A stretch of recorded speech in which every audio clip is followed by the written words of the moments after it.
One, go. Hello, All right. and welcome to the weekly wrap with the USA Liberalists. Tonight we're here with Cody, Jordan, and Rob. Your favorite host, Jordan. Absolutely. Everybody's favorite host, Jordan. It's my favorite host. I don't know. I feel like that's representative. You might be a little biased, but that's okay. I don't know what you're talking about. Why am I kind of getting this image of a Milo Yiannopoulos sort of self-promotion going on here? I don't understand. Well, somebody's got to promote us. I guess. Yeah. So Somebody has to do it. So tonight Milo, we're going to we be need you. talking about, we're going to go over some of Trump's new immigration plan. Yeah. We're going to talk about some tensions that are increasing in Iran Yeah. that I haven't really heard a lot about. I only found it because I was looking for stories, so I thought that was interesting too. Mm-hmm. Well, apparently the Iranians have attacked, using drones, a pipeline. And I think they damaged it. And they have also, I don't know how they did this. It could have been a mine, but it's pretty. Wait, hold on. Let's save that for the Iran talk. Damaged 4 different oil tankers in the Gulf. Yeah, we'll get into it when we get there. Okay. We're also going to talk about the abortion laws that have been basically being passed all over the place. So mostly Alabama is the big one. Alabama. And then we're going to talk a little bit about Andrew Yang, the Yang Gang, and UBI. So yeah, we'll cover some of that one's mine. I've been looking more into Yang, so I wanted to kind of pick y'all's brains, what you thought about it after hearing some of his ideas. Yeah, it'll be interesting to talk about some of the candidates going into 2022. Yeah, so absolutely. We'll hit that. Honestly, I'd like you to tell me a little bit about Yang, because it's like a school or a flock or a herd of candidates. And it's like, I'm paying attention to somebody early out front or some of the senators. But to me, Yang is an unknown from San Francisco, right? I believe so, California? yes. What do you call a group of presidential candidates? What is the name for that? A clown car. It's not a murder. Clown cars. We could call it a clown car. How about a chain gang? I called it a clown car back in 2016 when the Republicans were doing it. I'm calling it a clown car now when the Democrats are doing it. Okay. There's precedent. I like it. It works for me because it's like Clown car. The Me Tooism. They're all saying the same things. Well, that's why I honestly. Well, hold on. We need very little different. We can talk about the presidential candidates when we get to Yang. Let's just get Okay. let's get through our stuff. Let's at least talk about the actual stories we had, and then we'll talk about the other stuff. Well, we can. Do we want to start with Yang or do we No, want to go with Trump? let's do Trump. Let's talk about immigration plan. Okay. I feel like we can get through this stuff faster. Okay. Yeah, we got notes for this stuff. So Yeah. There you go. Earlier this week, Trump kind of released this plan that he's been working on, and basically it's changes the formula of how immigration works. We're going to do less. He wants to get rid of the lottery-based system, make it more skills-based, and only immediate family. Yep. Some of the criticisms he's getting from the Democrats and from the media, though we repeat ourselves. Oh yes. Never gonna die. Is that he didn't include anything about DACA. Okay. But I mean, Ben Shapiro's opinion on that is that he's saving that for a bargaining chip during negotiations. It's possible. Well, so that's actually what the first thing that went through my head was that. Why would you give up? Why would you put DACA on the table? You know, because then they're just going to ask for more. Make them beg for DACA. I like that. That actually makes sense. In a way, for the most part, back to how immigration used to be. It used to be you had to have a skill. Yeah. I mean, I'm not talking about immigration at the turn of the 19th, 20th century, because even that was different from what we had today. But what it was is, in order to shut that down, they basically said, no, you need to have skills in order to come to this country And if you want someone to come here with you, it wasn't chain. It was, is that your wife or your child or your mother? Something like that. It had to be immediate family. Well, as the token lefty on this show, Yes. the only thing I really object to here, because I don't think it's entirely inappropriate to have maybe a small percentage that's just like a lottery and it's like, hey, congratulations, you get in just because, we felt nice this year. And just have it maybe like as an extra, just as like an extra section just to... You gotta buy a ticket. Yeah, I mean, just I don't mind that. Like having a small section of it being lottery based, like it's okay, they could be going to other people, but if it's just like an extra 500 seats, it's not a big deal. But for the most part, I mean, honestly, what I would do is, considering like we already have, I think they just announced today that we've had 500,000 people cross the border this year. Yeah, and like I think honestly, the message out to the world has to be, you're not coming in unless we want you. I think because it's got to stop. Because I think there's a better framing way. I think there's a better framing option here. Yeah, but the thing is I agree with you that eventually we should have this, but I think there needs to be a moratorium. Well, hold on. Like I think there needs to be. I mean, I wouldn't necessarily object to that. Like I said, I only want it to be a small percentage anyway. But right. No, I get where you're coming from. Hold on. I'm just looking at the optics. Hold on.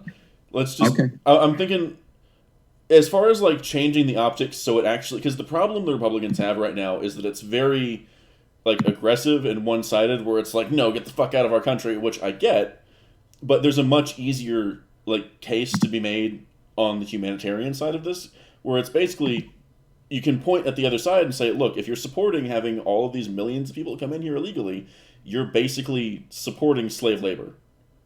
Like, that's basically what we're talking about. We're talking about millions of people coming into our country to work way below the minimum wage to support your lifestyle. Yep. And we're against that. Like, I am. Yeah, exactly. I think there's a very good moral case to be made from the other side to be that, no, there needs to be, they can't just come in here and be working for these like completely exploitative farmers and ranchers and all these people that are actively abusing the system so that they get so they don't have to pay any taxes on any of the payments, they don't have to deal with any of the like litigation, they don't have to deal with any regulation, they don't have to deal with anything. They just hire Mexican slaves and then pay them whatever the fuck they want. Because what are they going to do about it? Go to a court? Go to a cop? Like, what are they going to do about it? Nothing. Right. They're not going to do a goddamn thing because they're here illegally and they know it. So no, they need to be here legally, like not only for our security, but seriously, even from a humanitarian side of things, they need to be vetted. You haven't said a damn thing that I disagree with. I mean, seriously. Yeah. I mean, let's also look at it from the standpoint of, I grew up, my family did construction. The trades have been absolutely destroyed by this. Mm-hmm. There is no way in this, what we've done is we've devaluated not only unskilled labor, but skilled labor, because so many people are available. Contractors are literally willing to basically do OJT because it's still cheaper than dealing with someone who is in a union or not in a union, but they know what a carpenter or a plumber. No, what's OJT? On the job training. Oh, okay, gotcha. It's actually cheaper to do OJT than it is to pay somebody $25 an hour for skilled labor. Yeah. Ditch diggers, minimum wage, no problem. But, there are things out there like framing or fine carpentry or rough carpentry, which is framing, or the plumbing, you got the same kind of thing there. These are things that require some know-how. Mm-hmm. And if it goes wrong, you want actually a bonded guy signing off on it so that you had somebody who really knows what they're doing. And so that if something goes wrong, you can actually point to that guy and you can point to that guy and go, "Why did this happen?" Right? Why did this fuck up? Yeah. What did you do wrong? Well, right. Whereas how much are you paying right me? Now the situation that you have is the guy who did the work was here illegal. he's in the wind because it's now a year later. There's no way he's even in the same city anymore. Yeah, I mean, he might be, but good luck figuring out who he is in the first place. Because, That's again, exactly there's no right. records. Like, there's no no records. records. And some guy named Jose. I mean, that sounds racist, but really, you know, how are you going to describe him? Yeah, he was a 5'2" Mexican guy. Got it. Check. Who the hell is that? Yeah, well, yeah, you could even make it Santiago. His name is Santiago. How's that? Right. Make it a little sexier. That's it. But the thing is I knew guys, it's like when I was up in Northern Virginia where there was a lot of illegal immigrants working in the trades. Sure. I'm actually in the doctor's office. Guy sitting next to me is obviously, you know, Latino. We just start talking, and he's telling me how he fell off some scaffolding which had not been put up correctly because nobody cares. And he's basically in the doctor's office, and he doesn't know how he's going to pay for it, but he's all messed up because he fell 20 feet onto concrete. Yep. And there is no, you know, whereas if this was actually someone who's here legally, he had recourse, he can get workman's comp. There's all these things that are put in place, which I don't necessarily disagree with because I don't believe in slavery, you know? So, right. But what we have with this gigantic illegal immigrant population is a pool of slave labor, and all the virtue signaling jerks are actually proponents of slavery in the end. I really love what you put up there. That's exactly right. Well, I mean, what else are you supposed to call it? Because technically speaking, the way slavery is operated in the past, because people think of it like free labor, but the reality is slave labor is not really free, right? Right. Well, it's not even just fees, but there's first of all, there's buying the labor in the form of going to an auction. There's housing. There's food. There's any kind of health care because you can't just let them all die of tuberculosis.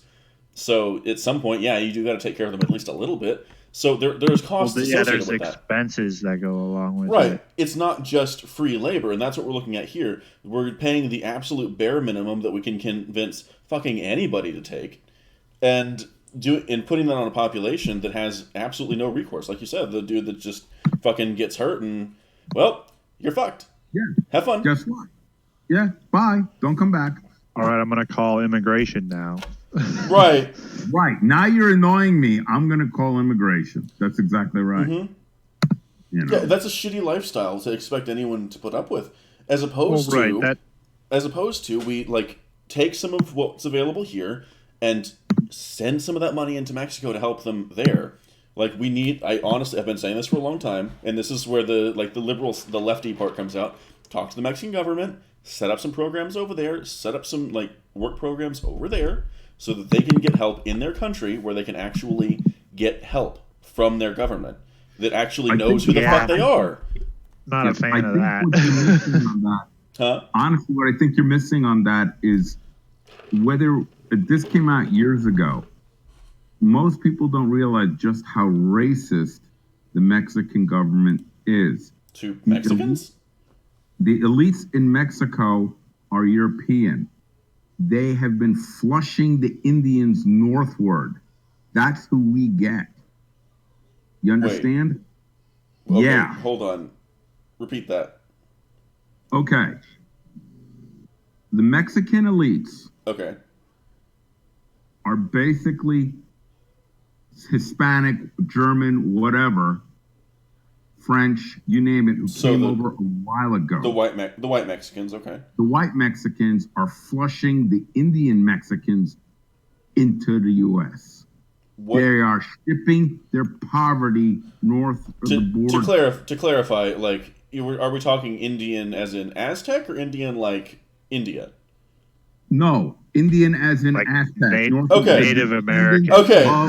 I thought there was just a huge Indian population in Mexico for a second. I was wait, what? No. What I'm saying is the guys who you see as the day laborers, they're mostly descended from the Native American Indian population. I understand what you're talking about now. Okay, yeah, I got you. And the policy is racist as hell. Yeah. No, I agree. And they are deliberately keeping it poor there to get rid of these people. I mean, I think I honestly think that the reason that Mexico puts up with it somewhat hypocritically on both sides of the border, because like on the south border, if we're talking about immigration on their southern border, they're like, nah, get the fuck out of here. But they, but on the other side, they're like, I mean, because I think what they're actually doing, I don't know if they're actually trying to offload their poor, just because, I mean, even though there's like a social safety net in Mexico, if you don't have the money, if they don't have the money to pay in, if you don't have the money to pay in, they just leave you in these basically favelas and don't give a shit. So the poor there kind of, I don't want to say they don't matter, but to the Mexican government they certainly don't. No, well, that's who they should matter to. Well, yes. So technically, let's be honest, they don't matter. I mean, and I don't want to put it that way, but the level of corruption in Mexico is. I get that, but this is something where this is an area where the United States could actually put pressure on the Mexicans and say, look, you guys, we need you to take care of this. On your side, we're willing to help. We're willing to put in some money. We're willing to put in resources. We're willing to help you guys fix this. But for fuck's sake, you can't just keep shipping your... because you're... To a certain extent, I think you're right. I think most of it is actually they're hoping that they're going to come here and alleviate some of the poverty situations by funneling money out of the United States into these poor areas. Because that's what that's usually what happens anyway. It's just a giant wealth redistribution scheme. Yeah, into a different fucking country.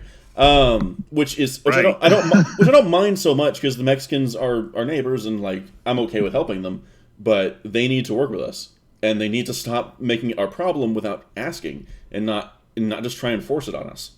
Well, I kind of look at it this way.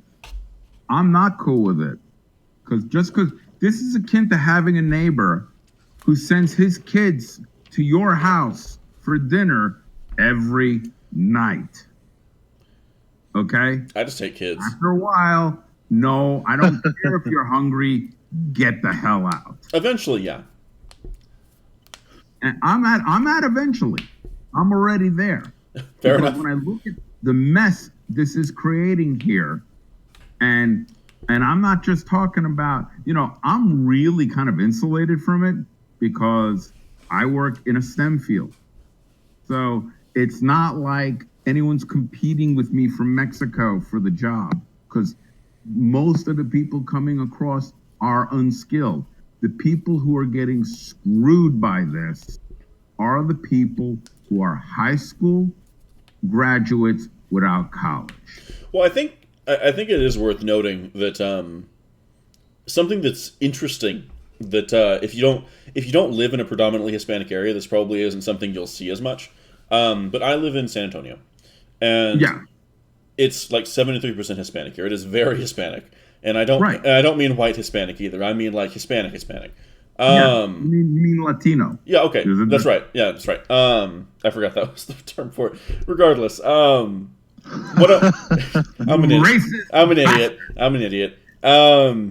Regardless, something I've actually noticed for most of these guys, because this is something that sort of gets thrown by the wayside, most first-generation Hispanics or Latinos or whichever category they fall into are highly conservative, and that passes on to their kids. And the only reason that the first and second generation Latinos and Hispanics vote Democrat is for self-interested reasons based on identity, because they know that like policies that affect immigration affect them directly or affect their parents directly. But once you start getting to the grandkids, and the grandkids start going, like basically start pulling your redneck and they're taking their gerbs, it suddenly starts becoming a real problem for them. So now they're like the third generation Hispanics and Latinos are the best bulwark I've ever fucking seen against illegal immigration, because they hate it more than we do, and they're the ones that are allowed to say it without being called racists. Yep. Well, when I was recently out in New Mexico, out near Wismar, if you know where that is.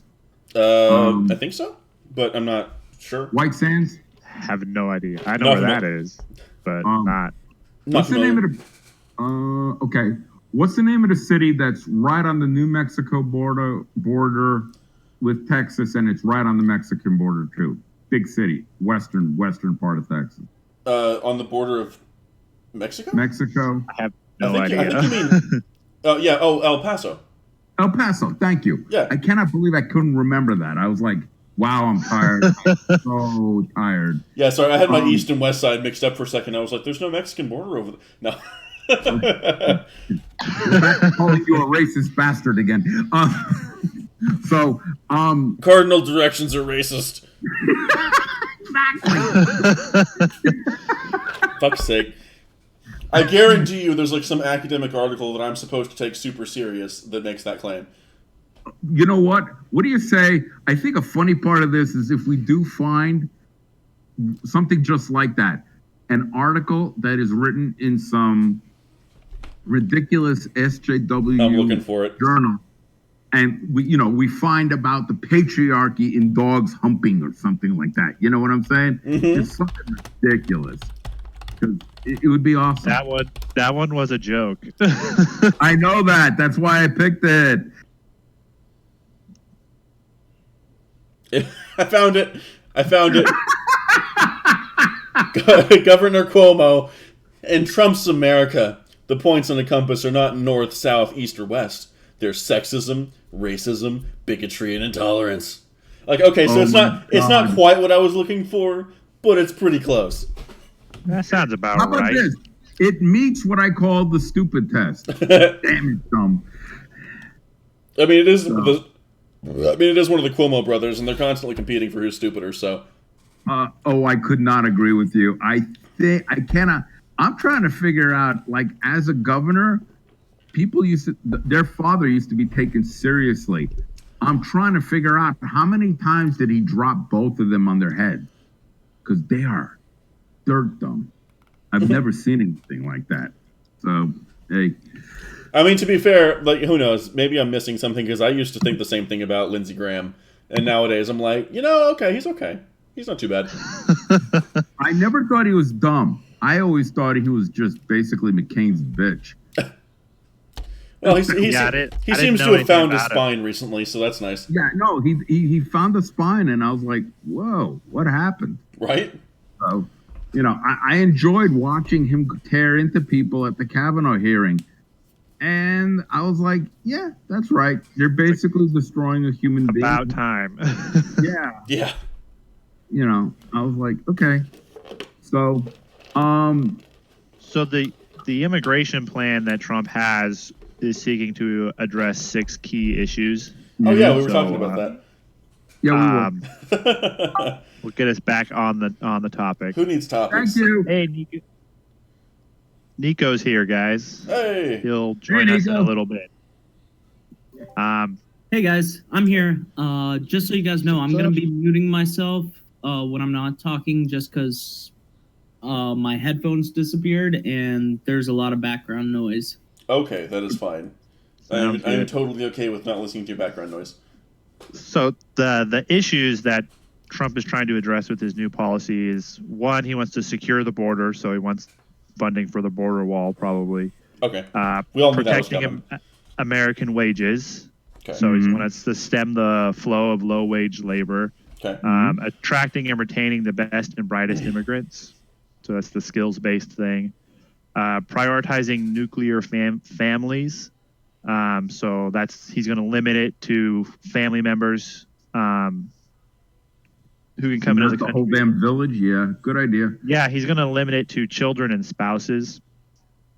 I think he's limiting it to that much.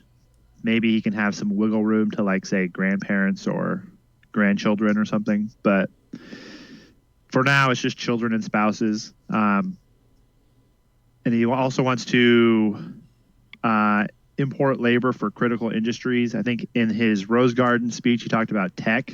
Mm-hmm. And then he wants to preserve humanitarian values. So he wants to keep the asylum system, but kind of limit it because it's, in my opinion, it's currently being abused. Yeah, it's being abused. So the current formula nowadays, it's like anybody living under a dictatorship is seeking asylum. It used to be you actually had to be Solzhenitsyn, living in Soviet Russia.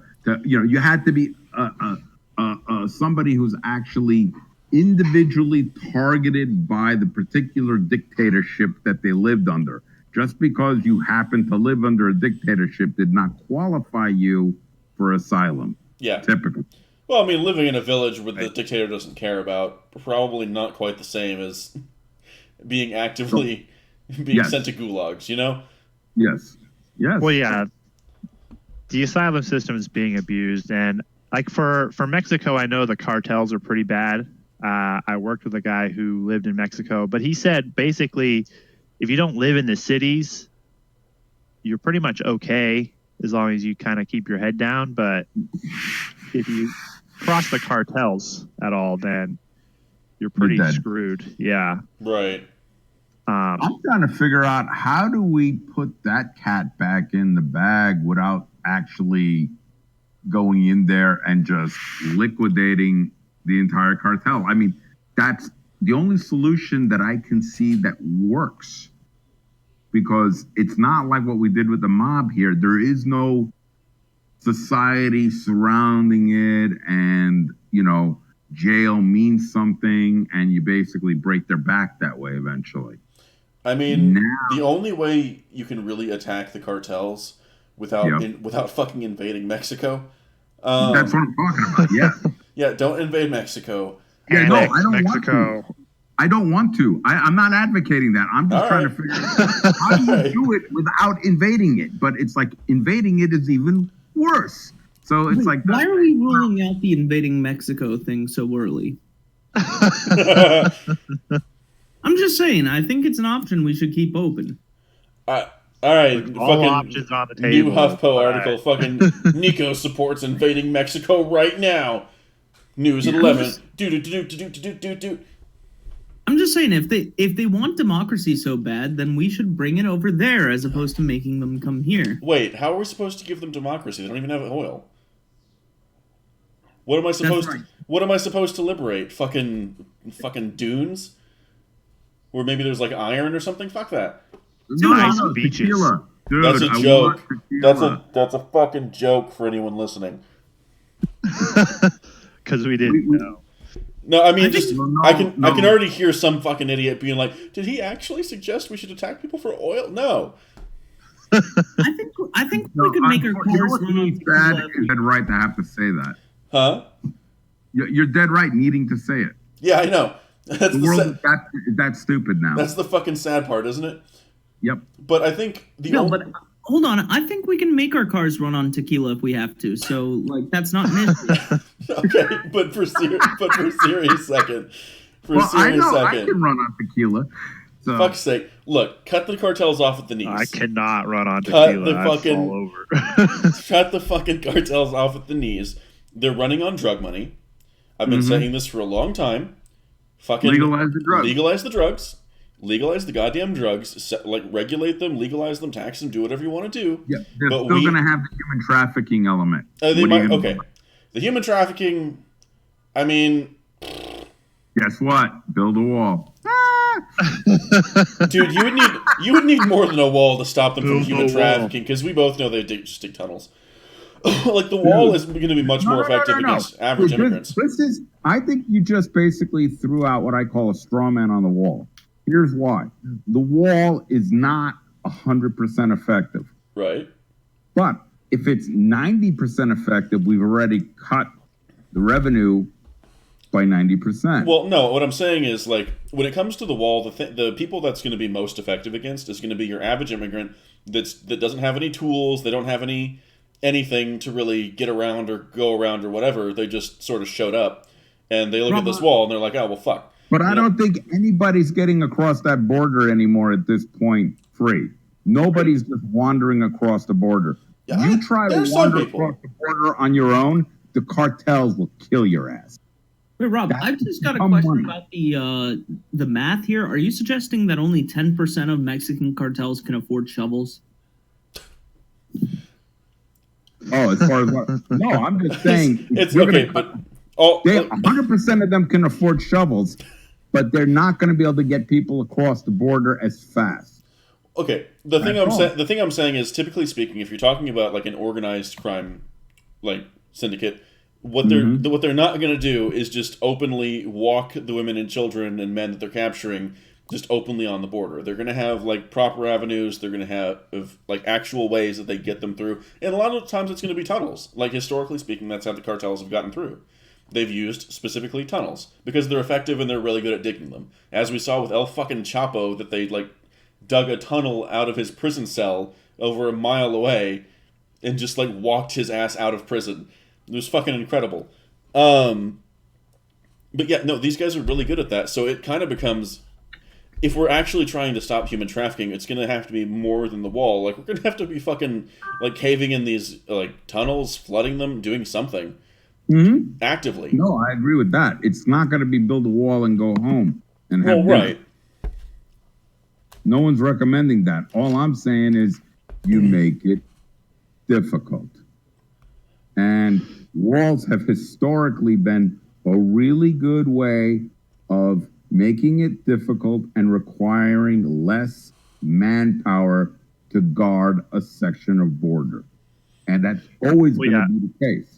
Essentially, it slows them down enough for Border Patrol to Bingo. take them into custody or deal with it slows them down enough until the tunnel's built, nobody's coming through. And even if the tunnel's in operation for one night, how long does it go before it gets found? So it just depends. With the wall, and then you add drones on top of that, you could probably monitor the border fairly inexpensively than just driving people around in like Jeeps or whatever. Yeah, no, having people driving around in their Ford Explorers, or riding on horses or whatever the hell it is we're doing out there right now, because we're doing both, requires a lot of people and is frankly a lot less effective. I wonder what would happen if you had like the wall had like a group of if you had a group of citizens basically patrolling the border, like the Texas. That's what the militia is. What would happen if we had the Texas militia patrolling the border and then not necessarily shooting people because that's wrong, but like just taking them into custody and then turning them over to ICE? Well, would that be a problem? What you're talking about here is actually deputizing the militias. And that's, I think, is a really good idea. I thought we already did that. It comes with a really heavy political price. The optics on that could be quite bad. I'm just saying the wall would be a lot cheaper if we built it on the Mexico-Guatemala border. So I'm returning to the invade Mexico. We're not annexing Mexico. We did win the Mexican-American War, so we could do it again. Like, yes, could we invade Mexico and win? Yeah. Should we invade Mexico and win? No. No. But Nico wants to. How about this? When's your birthday? No, we're not getting Nico Mexico for his birthday. Oh, come on. It's the best birthday present I ever got. For fuck's sake. Hey, can I get Guadalajara? What is this? This is the manifest destiny for the 21st century. This 21st century manifest destiny. From sea to shining sea, from the northern sea to the southern sea. Apparently, they all want to be here anyway. Let's just make them here there. The only people who would really be upset by that, to be honest, are the Mexican people who are the elites there. I just think that's a great political slogan. Make them here, there. Yeah, I'll run on that in 2024. This is so bad. Yeah, so bad. That would go over well, like a brick through a windshield. Well, guys, I actually have to get up really early tomorrow. And I really enjoyed this. I'm glad I got a chance to do it again. Yeah. Yeah, man. Anytime. Hey, listen, Nico, press forward with the invasion strategy. I think you got a winner there. No, I disavow. Disavow? We are not getting Nico Mexico. Oh, okay. Well, Cody, Nico, you can have Canada. All right, you can have Canada. What if they? No. I don't want Canada. What if they vote to be part of America? would that be okay? We don't have to invade. I mean, I guess if they want to join, like, It's not an Yeah. invasion if it's a liberation. all right, we both know how American liberations go. All right. Okay, the last liberation we had has not turned out well, Nico. We don't do liberations very well anymore. I don't know what went wrong, but it goes wrong now. Yeah, our liberations tend to kind of explode. So Yeah, maybe we need to exactly. maybe we need to chill out on the liberating. Well, we could more go the focus other on direction. more focus on democracy, less focus on liberation. Unless we want to try to do the Mongol invasion kind of thing, but I'm not sure that No. would go over very. The optics on that No. would be very. We are Not not with the sending. existence of video cameras. We are not sending like the entire state of Texas on horseback You know to you go love pillage it. Mexico. You'd have some really confused Mexicans in Texas on Mexico horseback be like, does what why it are we doing wants." this? They're liberating their homeland. Exactly. La Get on liberation. board. Oh well. This will be the great search for Vámonos, El mi Chapo. amigos. Anyway, guys, have a great evening. Okay, peace, man. Later, man. Yeah, Rob. Take care. All right. Well, I think we've basically talked about the Trump outline immigration. I feel like we didn't get very far into it, but We covered most of it. I can go over the percentages that he wants to change real sure, quick. and then we can move on we to actually Iran. probably should talk about the percentages.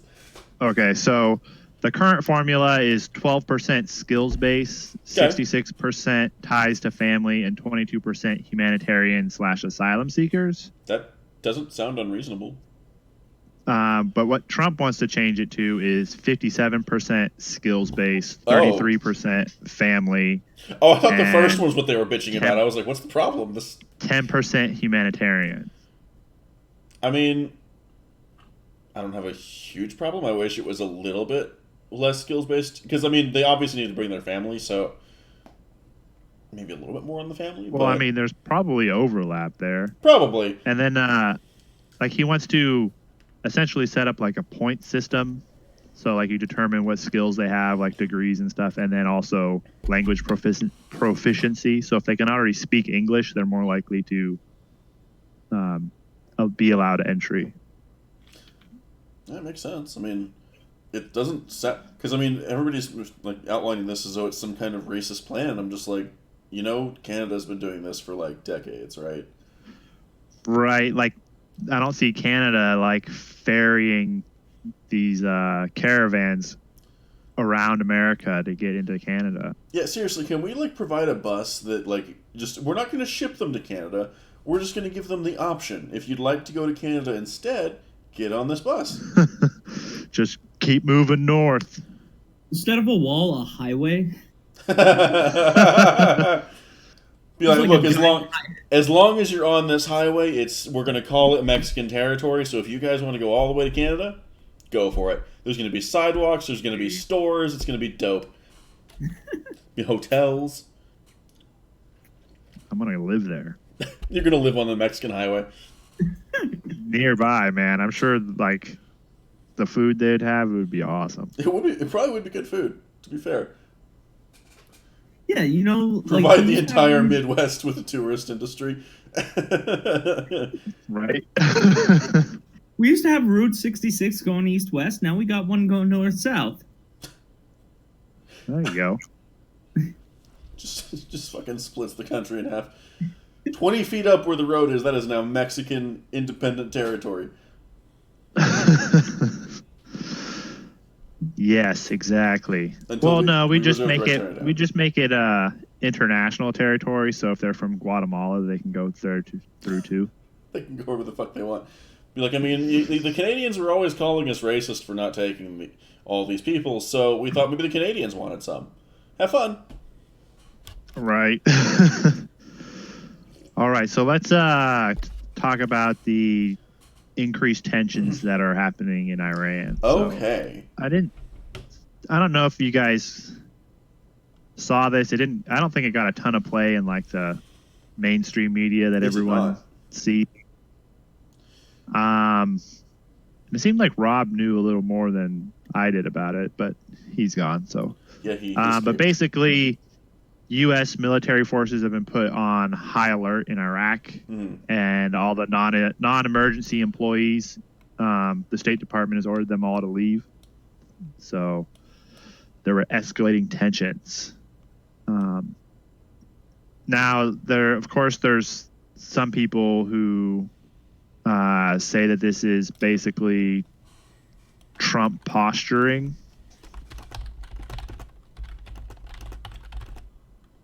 Right.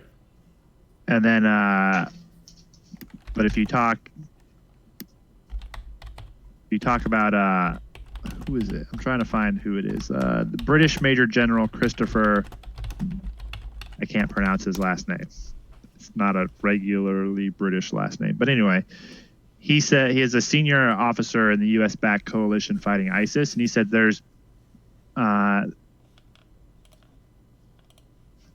think he said there hasn't been an increase in threat from the Iranian-backed forces in Iraq and Syria. But Navy Captain Bill Urban, a spokesman for the U.S. military command, said that there are increased threats, and so I'm going to go with their intelligence a little more personally. They think the threats are credible. It could just be that they have a disagreement on what is credible and what isn't credible threats. That's what it's sounding like so far as I'm reading through this. But Iran essentially gave European countries. Oh, they were. Got to back up a little bit. Part of this has to do with the U.S. backing out of the Iran nuclear deal. And essentially, they gave the European countries 60 days to find a way of salvaging the agreement because the other European countries, I think it was Britain, China, France, Germany, Russia, and the EU, all said that they would stay with the deal. Okay. But they're not doing a good job of establishing financial ties to Iran with the U.S. sanctions. So, USA. Yeah. And then, so Iran essentially gave them 60 days, which this kind of sounds like a threat from Hamid Badanaejad, Iran's ambassador to the UK. He basically said there will be consequences from our side if nothing happens within 60 days. So that sounds pretty threatening to me. What are they going to do? Nuke us with their non-existent nukes? You know, the ones the ones they've been saying this whole time. Oh no, we don't have those. No, it's fine. Don't worry about it. Yeah, we knew you were lying. Like, right. Yeah, we don't have any nuclear weapons, but you might get hit by one if you invade us. It's a mysterious nuke. It's a space nuke. Just appeared straight out of space. Right, crazy. God doesn't like you. That's what's happening. Allah did it. That's what we're going with. Fuck's sake. Let's see. No, it is. You know, jokes aside, it is a tough situation because the U.S. has kind of backed itself into a little bit of a corner because basically we pulled out of the agreement because we were like, oh, this isn't tough enough on Iran. And now the rest of the world is like, okay, so Mr. Tough Guy, what are you gonna do about Iran? And so the U.S. kind of has to do something. But Iran's not going to bend over for us to do whatever we want. So yeah, Exactly. Basically, both countries need to try to save face here. And the question is, what can the U.S. really do? We don't have the same kind of allies. We the support from our allies that we did. Even going into Iraq, and even there, the ally support wasn't exactly spectacular. Yeah. Well, it's so weird that we're lacking so much ally support because this affects all of us. I don't get it. I really don't. Well, yeah, and Iran is one of the biggest state sponsors of terrorism. Yeah, like as last I checked, the European countries are the ones eating most of the consequences of that. Right, like that. It's harder to cross the ocean to get to the U.S. Yeah, like the terrorism isn't walk really into our these European problem. countries. Yeah, it's not. It's not really our problem if the Iranians get all pissed off. It's the Europeans' problems. Well, I think that's exactly why a lot of them are, concerned about it, because True. the Iraq war, like, law of unintended consequences, a lot of the immigration that the European countries faced was because, our meddling in the Middle East did displace a lot of people. True. Well, to me, it seems like they're trying appeasement in a sense, that they're saying, well, if we start trading with them and giving them things that they want, then they'll, start respecting us. And I'm what like, is well, with no, the I don't Europeans and know. appeasement? I don't know, man. Like, they love to appease dictators. I guess, but like, I don't know. You would I don't think know if World War II would have been the lesson, like the big lesson, Well, yeah, but I mean, you have to think about it from this end. Europe got trashed in the 20th century because of the world wars, right? Yeah, it did. But I mean, even after that, you had, the threat of nuclear war. Like, we think of it as a U.S. versus Russia thing, but during the Cold War, everyone was like, "What's the battleground going to be?" Oh yeah, the thing that's between the U.S. and the USSR. Like, people were expecting Hawaii. exactly the U.S. and Russia would face its battleground in Hawaii. No, Europe. Like, people were expecting, Europe to get bombed. Because of some strategic whatever. And Sure. then again in the 21st century with the invasions of the Middle East, Europe is getting trashed by, a huge wave of immigrants and migrants. Like, Europe is not like, it's kind of like a trauma reasoning here. It's like, hey, we're really, really busy with a lot of shit going on right now. Can we not get, like, involved in something else? Well, yeah, they're trying to get the European Union to stabilize, and another war in the Middle East would probably not help. Right. But I also understand, like, you can't just let Tehran fund these groups, like these Shiite militias, Hezbollah, Hamas, and Taliban and stuff like that, because that impacts these Western countries too. It just seems like they don't really want to do anything about that.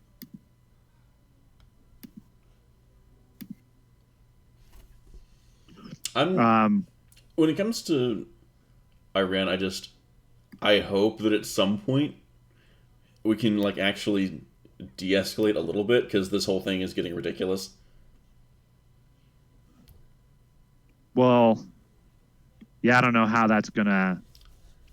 I don't know, with the way Iran is and the ideology that's essentially in power there. I don't know how that's going to happen, because I feel like the Western democracies are totally fine with talking it out and coming to an agreement and making deals, but there's always going to be like a fanatic group who just thinks, well, those are the Christian countries and they're just coming in to try to Christianize us. And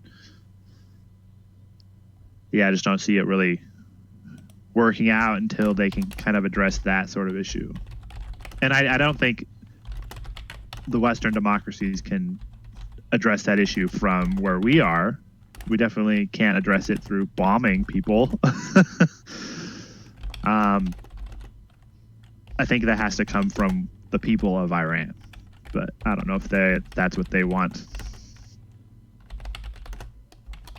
But I also don't know that much about Iran, so that's just my impression. Yeah, they're not exactly normally reasonable. Well, the thing is, Iran hasn't exactly been warmongering in this situation. Like they're suffering from U.S. sanctions. Like the reality is, we still have sanctions enforced, and it is like screwing with their economy. So and they know that an invasion of Iran, like they're not idiots. They don't think they can win a war against the United States. But the question, the idea is they don't want to make it seem like the U.S. can just push them around. They need a way that they can achieve some of their objectives.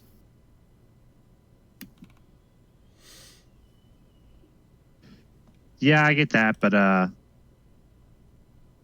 yeah, there's a lot of problems, and I don't have any of the answers, unfortunately. You also have to get like the personal perspective of like the dictators of these countries. Mm-hmm. All these dictators watched what the U.S. did to Gaddafi, and it's like, so he There's gave a pattern up, here, yeah. Yeah, he gave up his weapons, and then he was tried and killed, by his own people after getting impaled up the ass, like, and dragged through the streets. I don't want that to happen to me. I better keep my weapons and my military, and keep the international community at arm's length. That's part of the issue with Kim Jong-un, right? In North Korea. Well, yeah, I think there's a lot of these countries, especially the dictators, that I'm okay with being nervous. I'm okay with dictators being nervous around the U.S. That's totally fine with me. But it does definitely create a sort of chilling effect where it's like, does negotiating with you actually help me, or am I just signing my own death certificate? So, yeah. So, I mean, the way I would go with it is keep tightening restrictions, keep tightening sanctions, make it really, really annoying to be the leader of one of these countries, just because people are pissed off because they can't buy things anymore. I mean, it sounds terrible, but even to the point of, I wouldn't say staples, like you don't want to restrict the population's food supply, but if we're talking about quote unquote luxury foods, yeah, I think you can restrict those. After a diet of bread and water for a few months, I don't think the Iranian people would be happy with Gaddafi. Or Well, not Gaddafi. The mullahs, yeah. The problem is, though, who would they blame for that? Would they blame the mullahs, or would they blame the United States and the West? They might blame the United States and the West, but what are they going to do? And then what I would say, and here's the kicker, is that's when you go to the mullahs and just say, look, you don't seem happy in this position. If you agree to step down as leaders of Iran or wherever, like, you could offer the same deal to Kim Jong-un. Step down, allow us to liberate your country, and we'll give you a stipend to live in the U.S.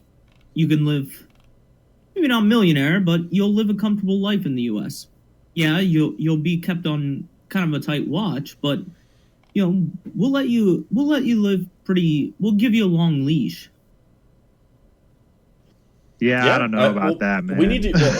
We do need to give them some sort of out, or they're just going to keep destroying their country and like actively threatening us at the same time.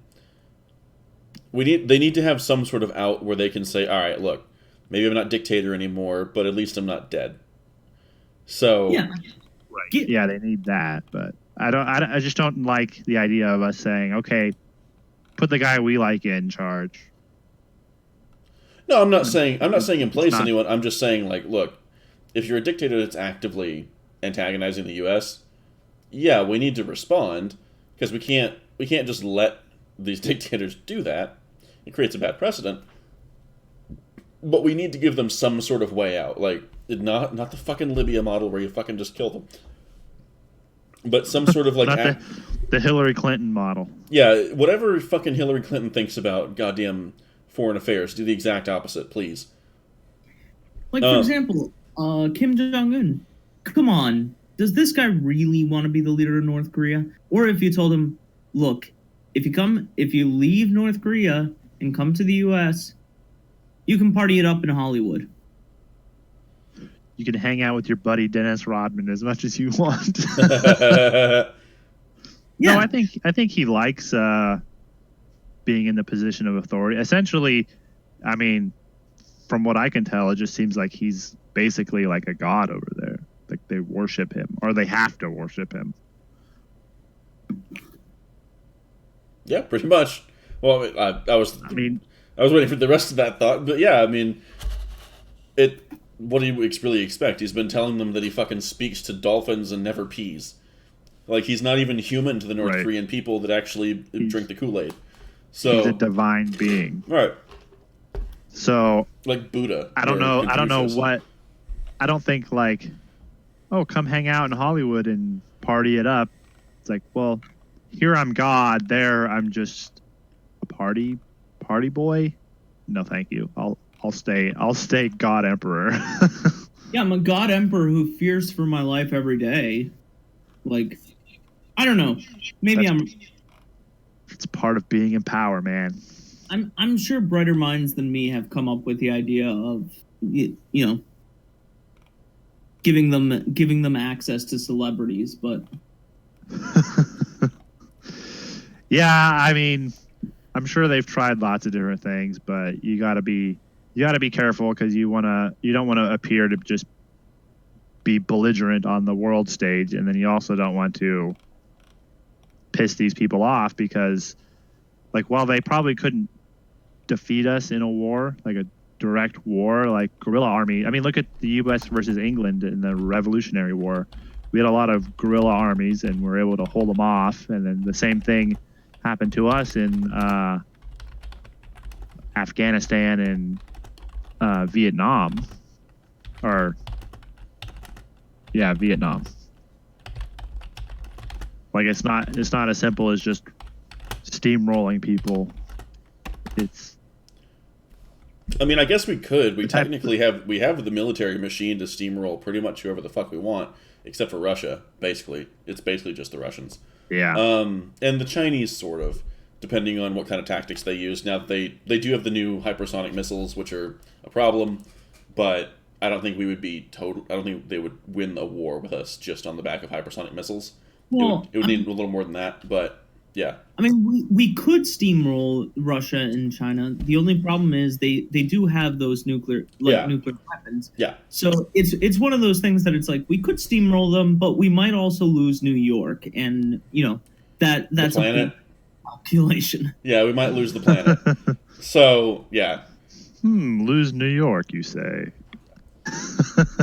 No. Throw in LA. Throw in LA, and I'm in. Throw it, yeah. Give them California too, and we've got a deal. No, I disavow myself. Right, that's a joke. It's a joke. It's a fucking joke. Don't want that to happen. As much as I don't like California and New York, I don't. No, the Californians are okay. They're just dumb. Yeah. It's not their fault. They're dumb. The sun addled their brain. Too much beautiful weather and scenery. It fucked them up. That's right. So that's my foreign policy plan: invade Mexico and bring Kim Jong-un to the United States. We're gonna give Kim Jong-un New York. We're gonna give Nico Mexico. What are we gonna fucking give the Chinese? Like, I don't even. Wait, no, they already basically invaded California with their ports. So fucking, they can have California. No, wait, that was Greece. We'll give them Greece. There you go. We're also letting them have Africa. Like that's the totally underreported story. Like, basically, yeah, right. I know. The worst part is the Chinese fucking hate black people. Like, I don't know. Go ahead. I don't know if you've seen information about like Africans that go to China, but like there's a channel that not that anyone needs a fucking shout out from us yet. We're working on it, but like there's a channel called ADV China, It's these two dudes. I don't know if you're familiar. It's these two dudes that have adventures in China. They got married there. They've been there for over a decade. They know China pretty well at this point.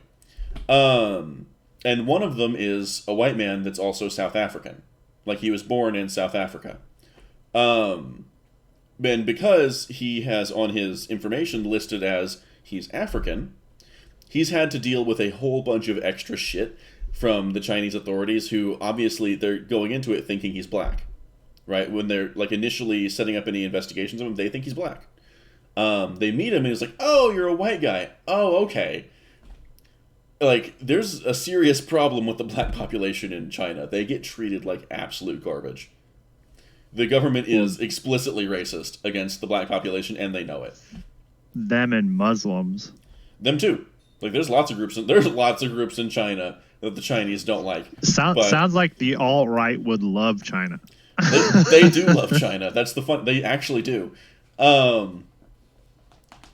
It's like you're a country of like over 200 ethnic groups. How can you be racist?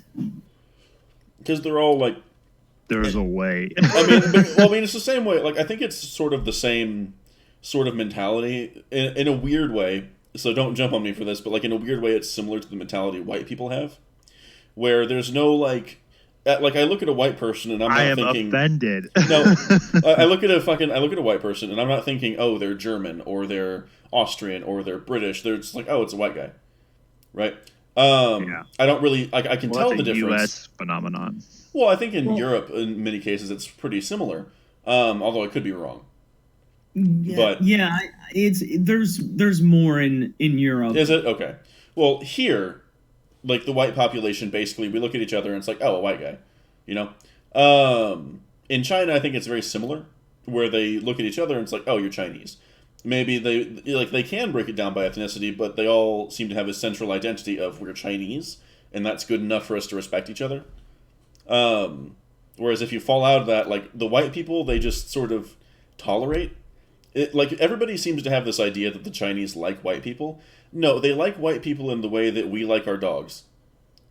They're pets. I love my dogs. They're pets. They're pets that, like, yeah, but imagine like the lady that has like a toy poodle that rides around in her purse as a fashion accessory.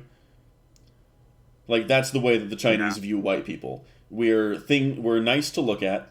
We're the cool useful. accessory. Right, we're cool accessories. There's like something they all want to have a white friend. Well, I mean, yeah, actually. It's cool to have a white friend because it means that like you're influential enough to know someone, like a rich white person, most likely. Right? You're like they're foreign, they're interesting, they're from America, they know all this cool stuff, they've been all these cool places. So, yeah, not to mention like the habit of white monkey jobs. Like in the businesses, they'll literally hire you to stand there and be white for meetings. Badass. Like you literally stand there and look white. That's what you do. That is the job, because it makes the company look more prestigious. It makes the company look more prestigious. They can afford a white person. They can afford a foreigner, right? It makes them look good just to have you in the room. So yeah, that sounds sweet. But again, it's like white people. They're not respected. They're tolerated and thought of as accessories and something to sort of be made fun of, but more in a more friendly way. But that's pretty much the only group they tolerate. Everyone else is just like, fuck you. Yeah, they don't like the Japanese. No, they don't like the Japanese. They don't like the Korean. They really don't like the Koreans. Yeah. It's pretty much Chinese and white people. Those are the only two groups that the Chinese are okay with. Weird. I did not know any of this. This is all new to me. You learn. Well, I like to seek out channels from people that live in foreign countries, like Americans or people from English-speaking countries that go and live in foreign countries. I love those channels. They're so interesting to me. Is that why there's always all those job offers to teach English in China? Yes. Yeah, that's well, it's not quite a white monkey job.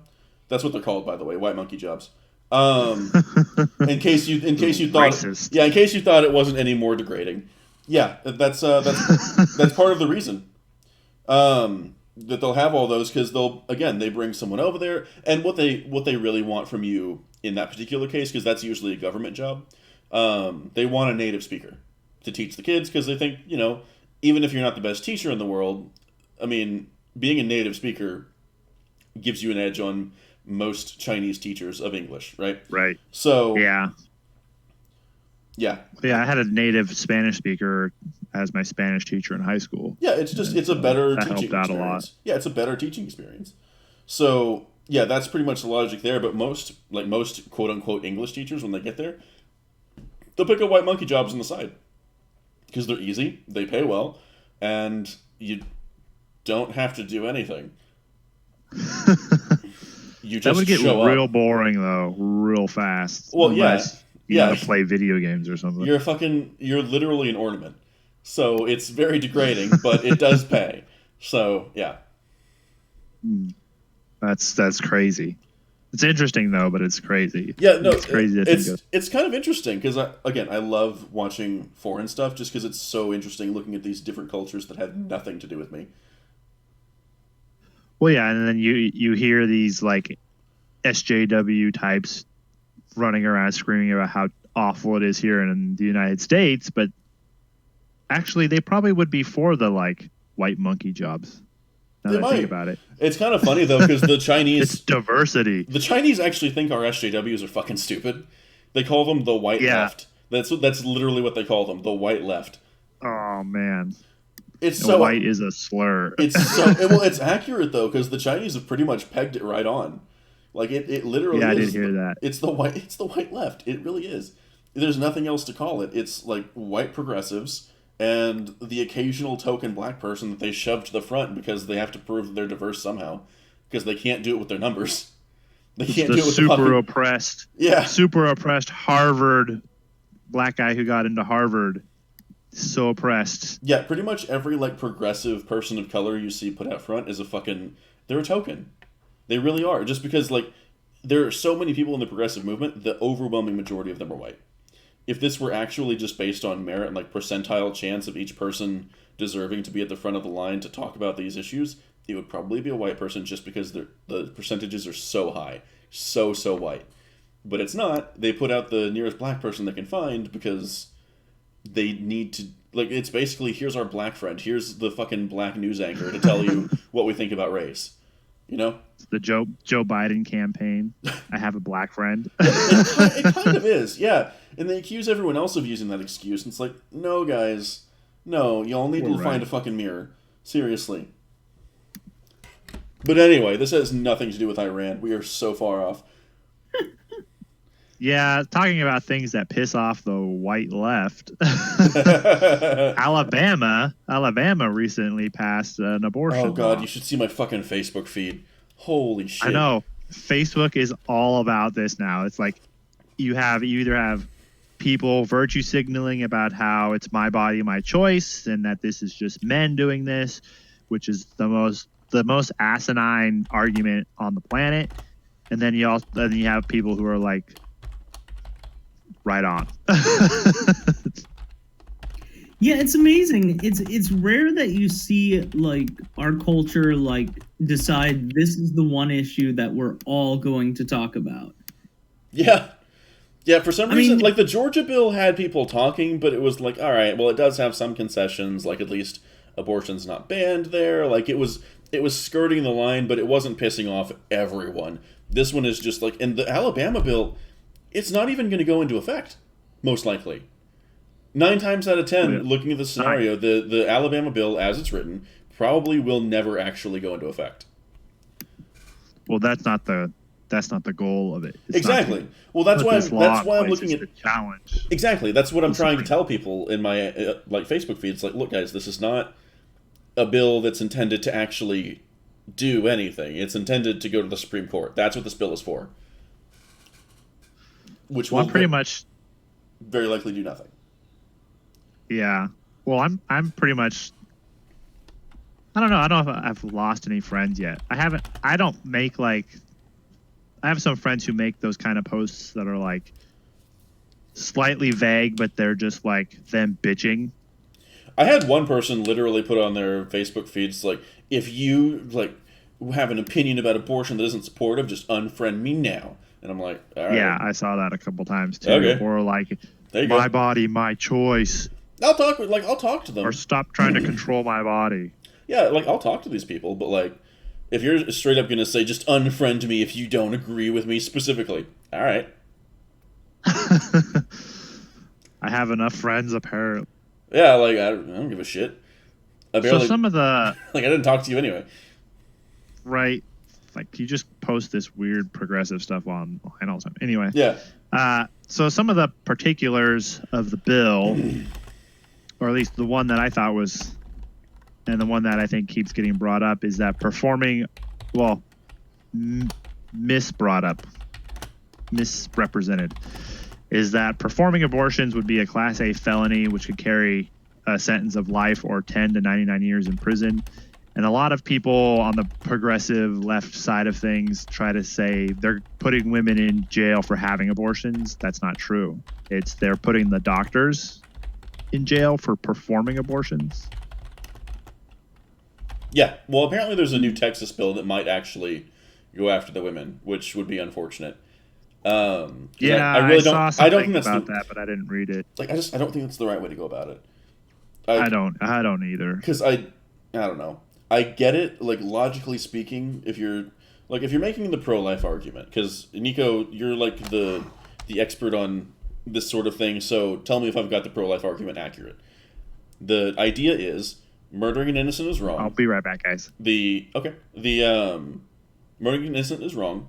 The baby didn't do anything, so that's why we can't ever kill the baby, because it's a life at conception, and it's literally done nothing wrong. Is that an accurate summation?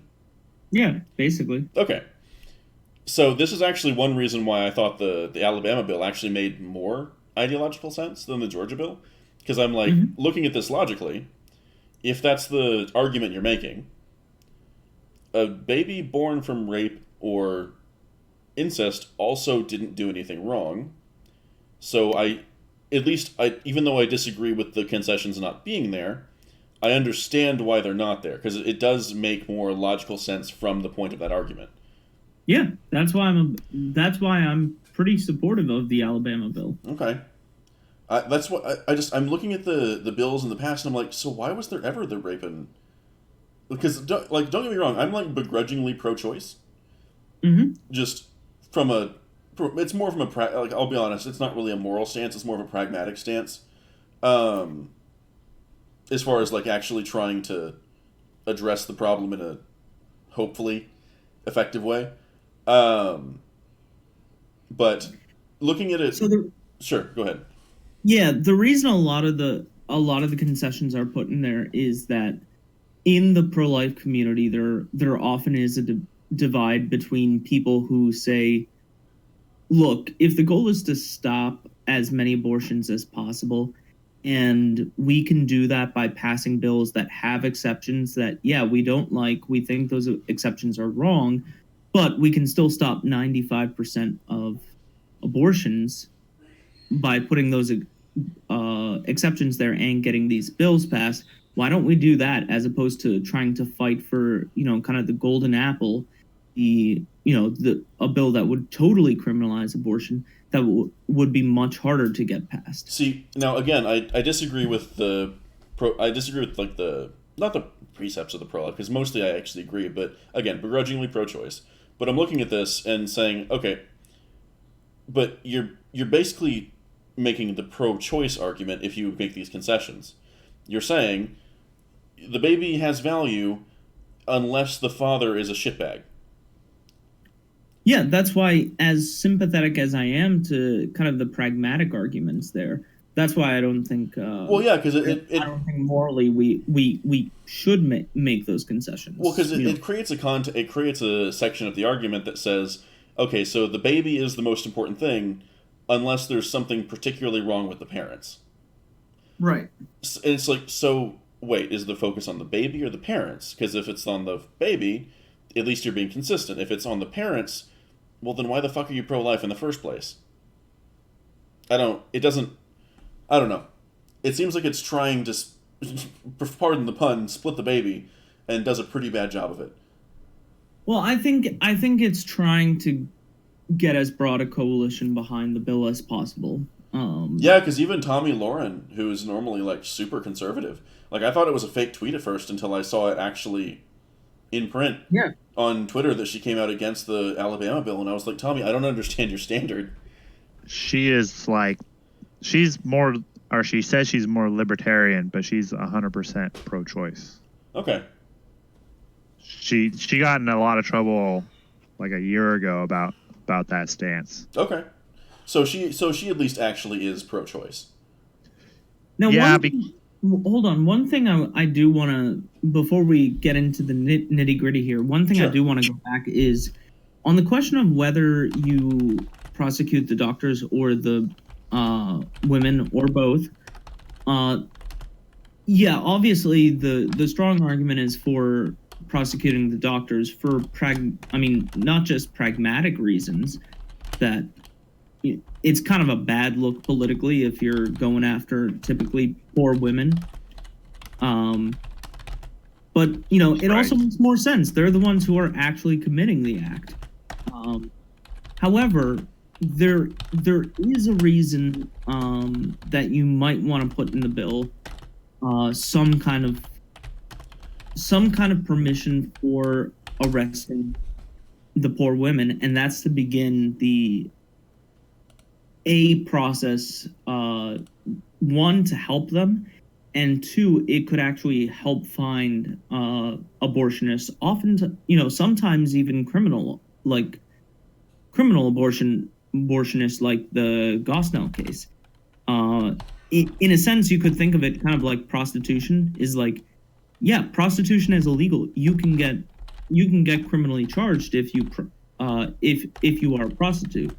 The reality from the policing perspective is that you would only arrest the prostitute as a way of getting to the pimp or trying to break up a human trafficking ring. So there is a justification for why you might want to put in some kind of legal opportunities for the woman.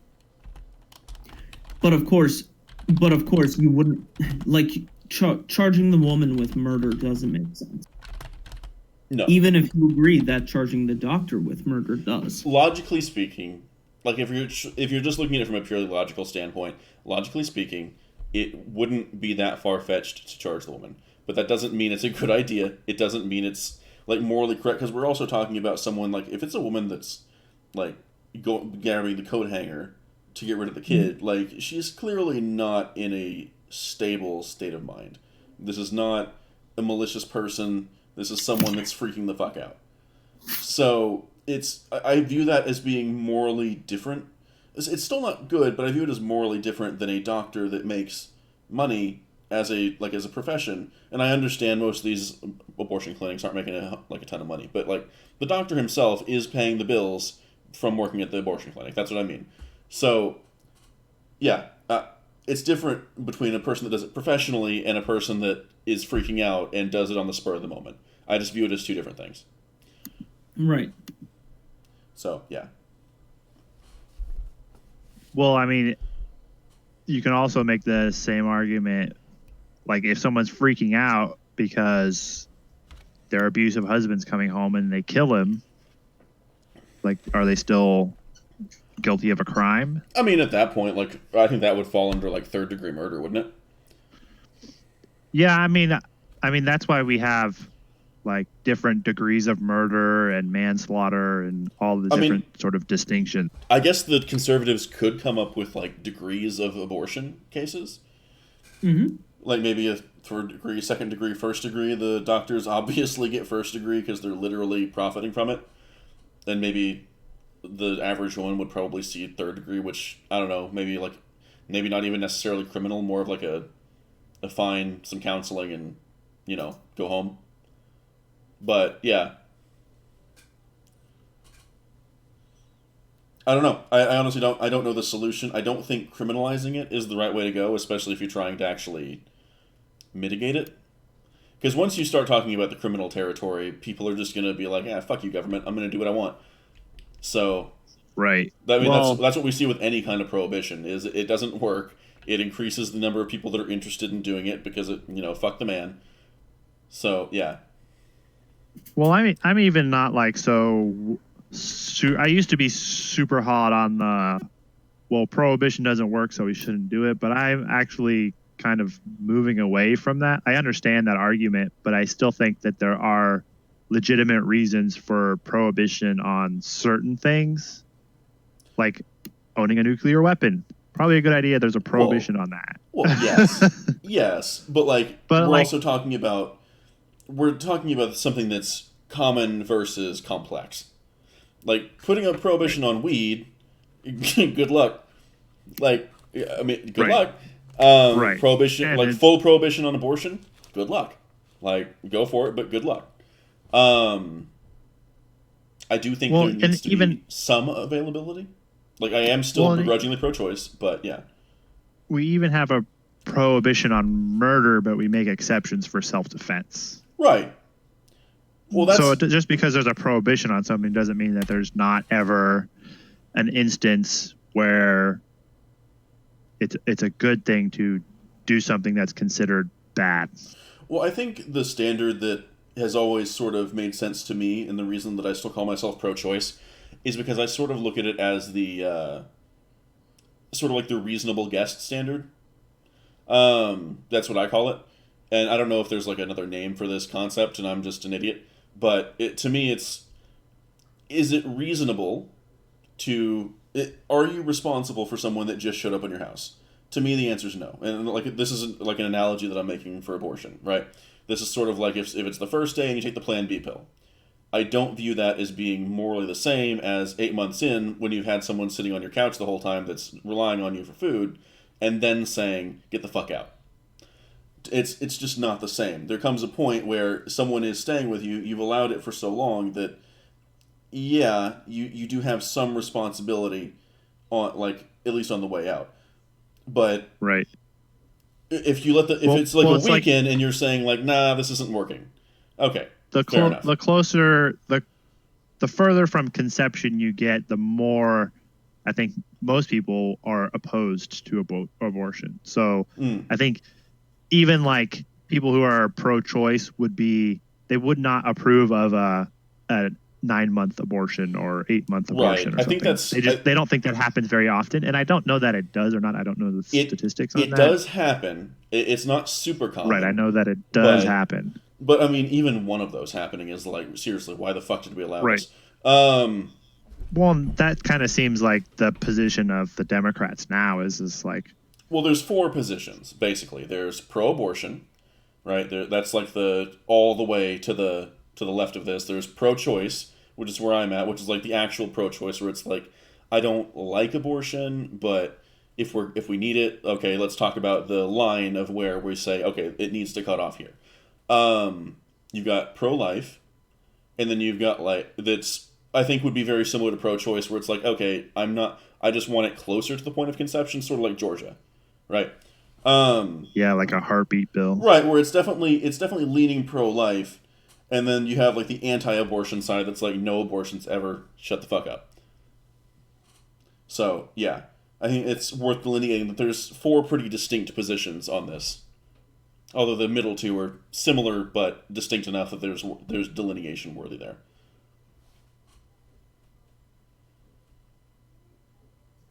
Yeah, I don't know. Like I've gone back and forth on this. The thing that So have I, because I always don't like the pushes idea of murdering kids, but yeah. right, the thing that pushes me more towards the pro life position is these scream your abortion types. And I've said this before. It's like no, like abortion it's not something that should be celebrated ever. It's not something to be proud of. It's not something to scream around. It's they always try to try to make this case that it was a private decision between a woman and her doctor. Except when you have the lady who's got the Guinness Book of World Records for the most abortions, and she has an article in like BuzzFeed or whatever. Like that's not a private decision. That's like her essentially like flaunting the fact that she uses abortion as birth control. and I'm opposed to that too.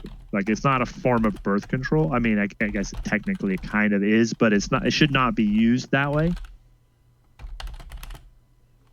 I just think that Yeah, absolutely. we all know how babies are made, and I can understand not thinking it through, especially when you're younger. But I also don't think that that you should necessarily be free from those consequences. I think you should have to take responsibility for your actions. Yeah, you should. But I also don't think that's... And this is sort of where the political expediency comes in for me, where it's like, nobody is going to get behind criminalizing abortions on the woman. Nobody's going to get behind that. We are so far gone from that possibility. I don't even want to do that, but I'm just like, yeah, it's just, there's no way it would ever happen. Right. And I don't really want it to happen, so, yeah. Well, I don't know, like, I still feel weird about it being criminalized, essentially. Like, that just, I don't know, that's just because it's always been legal since I've been alive. I think all of us can say that, more or less. But the idea that that people are going to go to jail for getting an abortion has never happened in my lifetime, so it seems kind of odd. And so I don't know if that's necessarily the answer or if that's just the culture that I grew up in. Probably more the culture. Yeah, that's because you gotta remember that, like, things are very different. Like, I was talking about how weird China is compared to us, and weird from our perspective, right? Right. Because I'm sure for them it's perfectly normal. This is actually something I've thought about previously, where I'm trying to imagine what it would be like in 200 years when...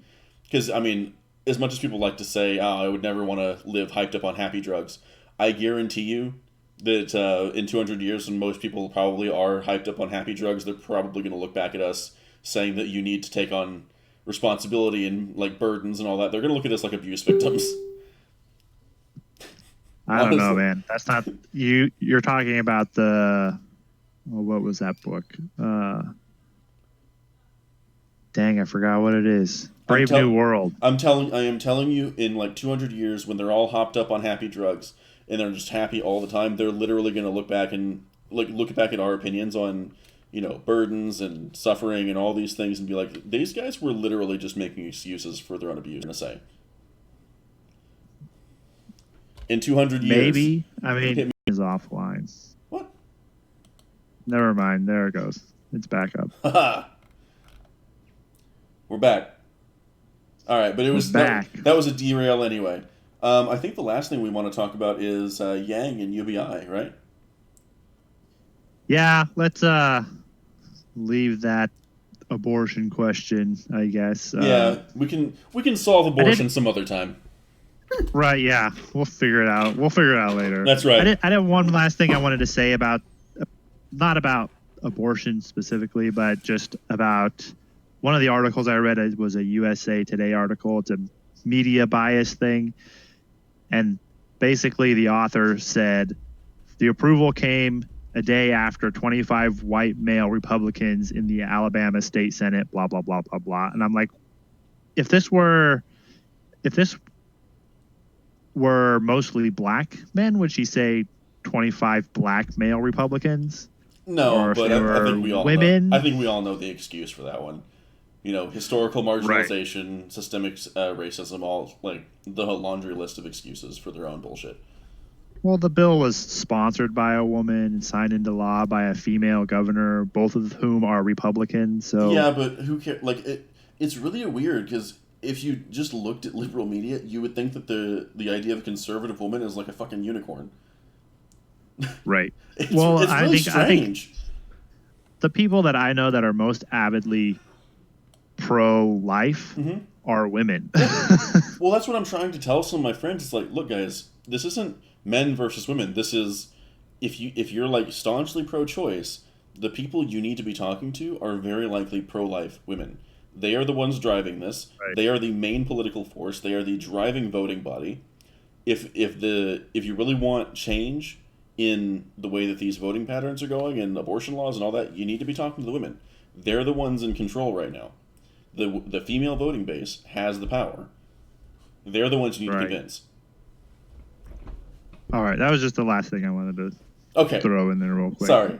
Let's get on to Andrew Yang and Universal Basic Income. Yeah, I've been listening to a lot of Yang talks. I watched the Davin Rubin. Yes, I've watched the Davin Rubin. Wait, did he even appear on Dave Rubin? I'm a fucking moron. I think so. He appeared on Ben Shapiro. No, it was Joe Rogan. He was on Ben Shapiro. I'm just stupid. All right, it wasn't Dave Rubin. Yeah. It was Ben Shapiro, Joe Rogan, and I also watched a speech of his from a rally. By the way, I'd just like to point out, Yang is actually pretty good at the rallies. Like how many people did he have? It wasn't a huge rally from what I saw, but he was definitely playing well with the crowd. So not like a Trump rally. Well, yeah, I mean, who's going to go watch a political person speak? It was a pretty similar who likes vibe. That guy. It was a pretty similar vibe to a Trump rally, actually. Like, he was able to come out there and be like, look, the reason we got hit, like, he was able to accurately identify it and be able to say, as a Democrat, look, the reason we have Trump in the White House right now is because nobody cared that 4 million people lost their jobs in the swing states to manufacturing automation. That's how you got Trump. Nobody cared, so they flipped on you. That's why we have Trump right now. It's not sexism, it's not racism, it's not all this other stuff. It's you fucked over 4 million people, and they voted against you. Shocker. Well, that's why if Andrew Yang somehow won the primary and then went on to become president, I would. Well, I probably wouldn't, but I wouldn't be like, oh my God, this is so terrible. I'd be like, well, I don't like some of the stuff he says, but, apparently the majority of Americans did. So. I mean, the Democratic field is actually not as toxic as I was expecting. Because right now, the major frontrunners we have are basically... It's just diluted. Well, yeah. But we have, like, the only ones, like the Yang and Gabbard, unfortunately, I don't think have the name recognition yet. Maybe in 2024 they have a real shot. So I'm glad they're at least trying. But it's basically Biden and Kamala Harris at the front and, like, everybody else, basically. Well, Bernie Sanders. I mean, does anybody actually think they're going to let Bernie Sanders through? Like, this is the Democrats we're talking about. Maybe, maybe not. I don't know. I don't think... he just doesn't seem like he has the same appeal he had back in 2020. It's true. And also the fact that Bernie's even in the race might actually be actively losing the Democrats the election. Because, I mean, you've heard about the whole, like, Bernie or bust thing where a bunch of Bernie bros are like, look, either you let Bernie through or we're voting Trump. And it's a sizable portion of his base. That, but how many of those people that switched over to Trump are going to switch back to Bernie? Well, I mean, if Bernie gets it through the primary, maybe. Like, Bernie is probably... But then again, you've also got the Yang supporters doing the same thing, Biden supporters saying the same thing. So, like, I'm looking at all these different Democratic candidates, and they're all taking the same tactic, and I'm like, I'm looking at this and like, okay, so no matter who wins, a huge section of the voting base that was Democrat is going to go vote Trump. The Democrats are fucked. Seriously, I really think the Democrats are just fucked this election. They're seriously fucked, in my opinion. But anyway, well, it's a good election to be screwed on too, because it's nobody's gonna hold it against you. Yeah. I do want to say that I did make a bet with someone about this election, and I know it's really early, but the bet basically goes like this: Okay. If Yang becomes the Democratic nominee, he buys me a bottle of very good whiskey. Okay.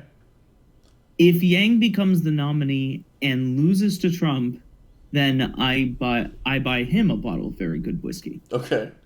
So I think it's a very good bet because it's very safe on my end, because it's very unlikely, it's very unlikely that Yang is going to become the nominee. Mm-hmm. But if he does become the nominee, I think he actually has a very good chance of beating Trump. Yeah. So I don't know how much you've looked into Yang personally, Nico, but this is what I've learned so far. Yang is a strong proponent for, like, strengthening VATs, which means value-added tax. So basically, it's strengthening the sales tax. And I want him to get rid of the income tax and, like, put more focus on the sales, or maybe this income tax up to a certain bracket. Like if we're gonna put a huge focus on VATs, I'd really like to see a lot of the income tax just go away. No sales tax is great. Let me just tell you. I'm saying that I like sales tax better than income tax. Yeah, Just I between think I the two. like it too. Between the two options, if it's got to be one or the other, I will take sales tax because at least I get to control the money on the way out, instead of it, so I can make more intelligent decisions. I don't know. And then he's talking about something he calls the freedom dividend, which is UBI. And the idea is, and I don't totally like the idea as it's currently formulated, but we can talk about that in a second. What he's proposing is basically $1,000 a month that gets sliced out of the GDP.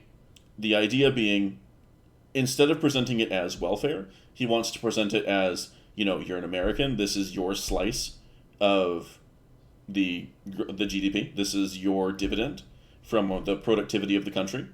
Like this isn't an entitlement. This is this was already your money. This is what you're putting in anyway.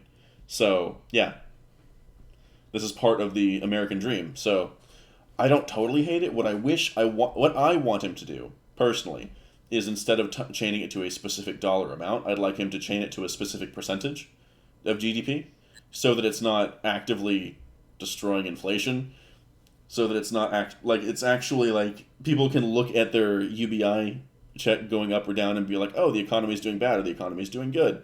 If we keep it sort of builds momentum. It's sort of a community driven thing where everybody suddenly wants to work a little harder because if we all push, then my check goes up because I earned it, because we all earned it.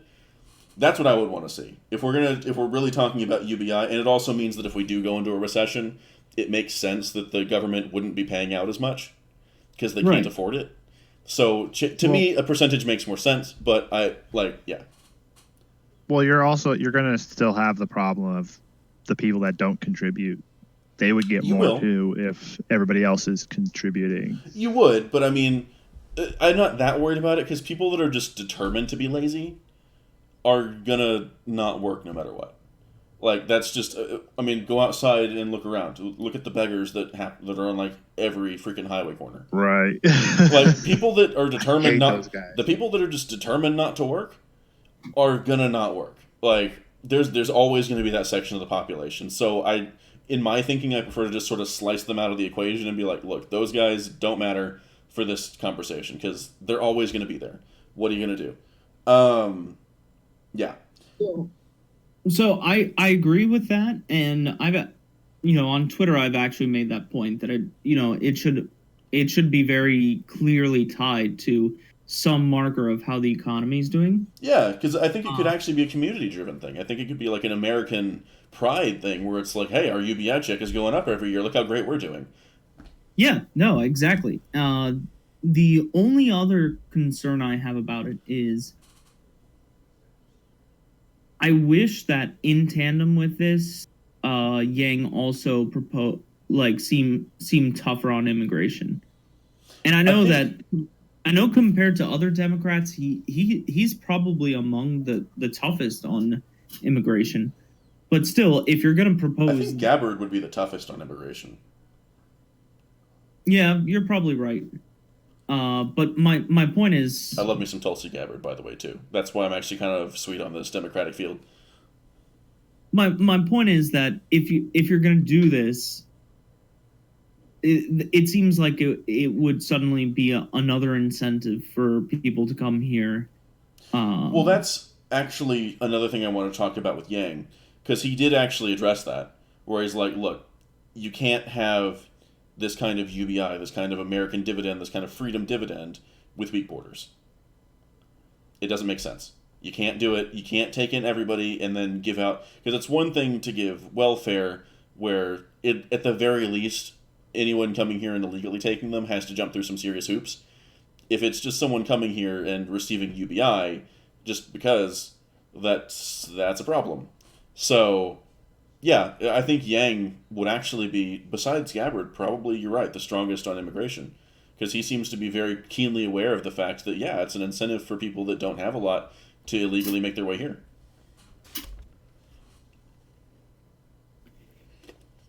Yeah, I mean, I know he's spoken about it, but and I guess the honest answer is I'm not exactly sure what it is that he could say that would really get me to say, I might actually vote for him as opposed to Trump. Have you seen Yang's Joe Rogan interview?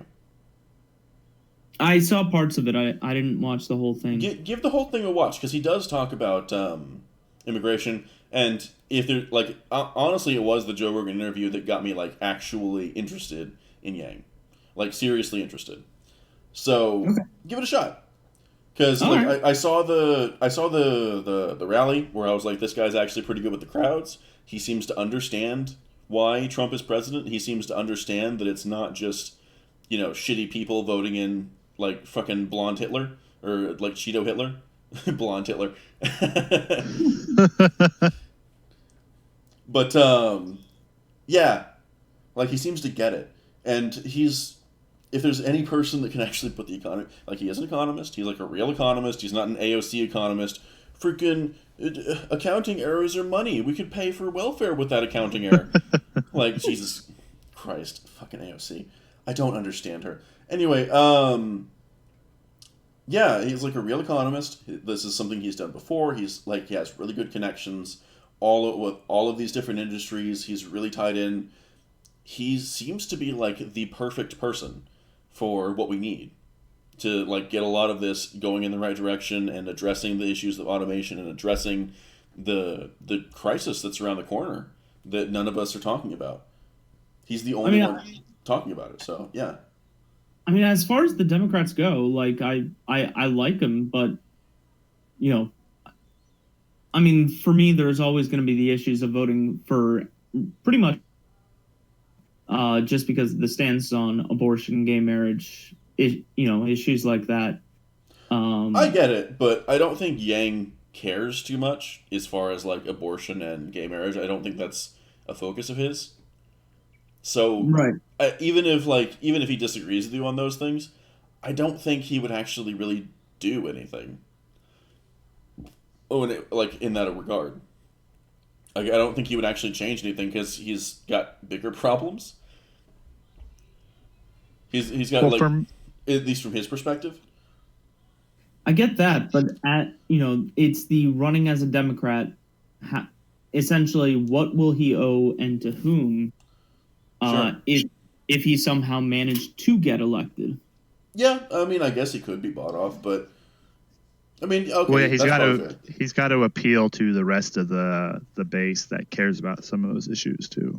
I mean, it seems like I'm seeing an interesting mix when it comes to responses to Yang, where there's a lot of people that I keep seeing a very similar trend of, I was either like a Bernie supporter or I was a Trump supporter, but it's like now I'm on the Yang gang. Now I'm interested. I want this guy to, especially like truckers. Truckers are apparently like super Yang gang. They're starting to really like him, which is interesting to see truckers get political.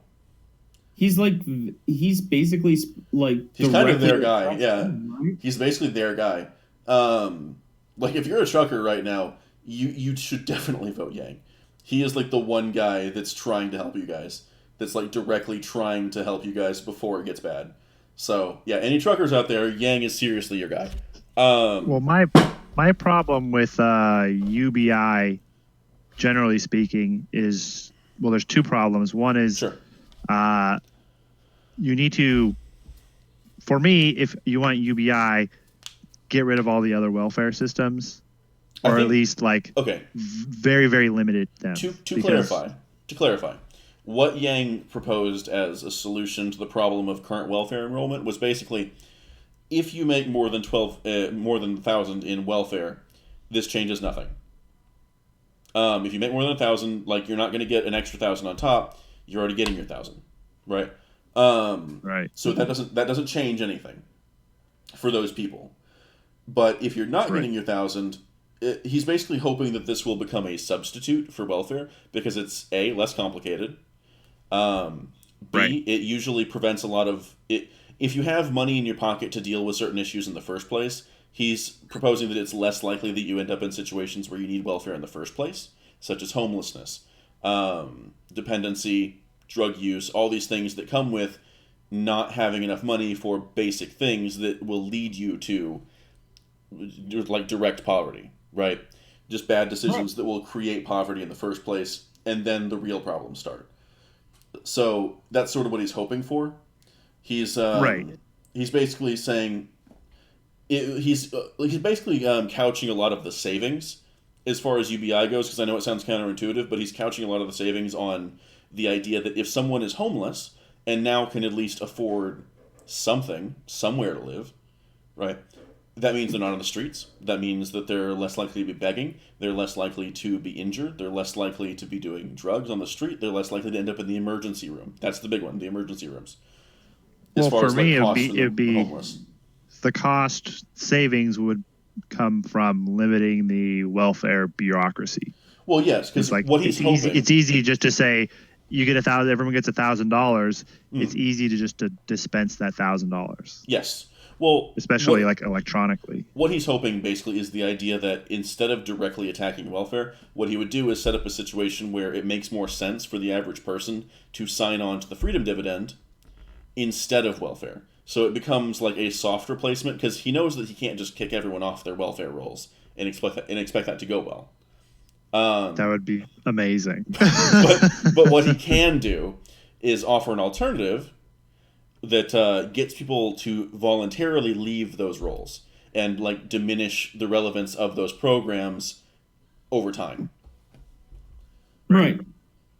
My second issue with UBI would be politicians essentially running on the idea that they will give you more money. It's possible, and that's actually something that he kind of addressed. Like, he kind of had to skirt around that one because it's a pretty salient criticism when it comes to any sort of entitlement program, and he doesn't like to call it an entitlement program, and I get why, but functionally speaking, it's the same deal. So yeah,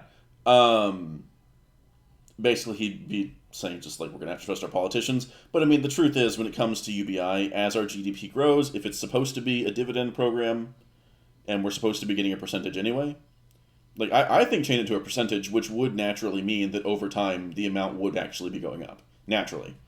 As our GDP grows, as we produce more wealth, the percentage would obviously be higher. So yeah, but yeah, it kind of makes sense that it would grow over time. The money you would get would be higher. The percentage wouldn't be higher. Well, yes, if I'm the sorry. GDP yes. goes up. Well, that's another reason why I want the make percentage to be the chaining factor, because then the politician would actively be having to argue for increasing the percentage, which is a much harder argument to make, rather than, because it suddenly gets a lot more technical when you're talking about percentages and how that's going to affect this, that, and the other, and it's much harder for a politician to like make a snappy statement like, we're going to increase your UBI by 500 if you vote me in. It's like, well, no, that's not how it works. They would just say, they would. I think they'd find a way. Marketing would find a way to. They probably would, but increase at least it's harder. To say that. I don't know that it is, because they could say, "Oh, they're only giving you 0.0001%, and you deserve, 0.002%."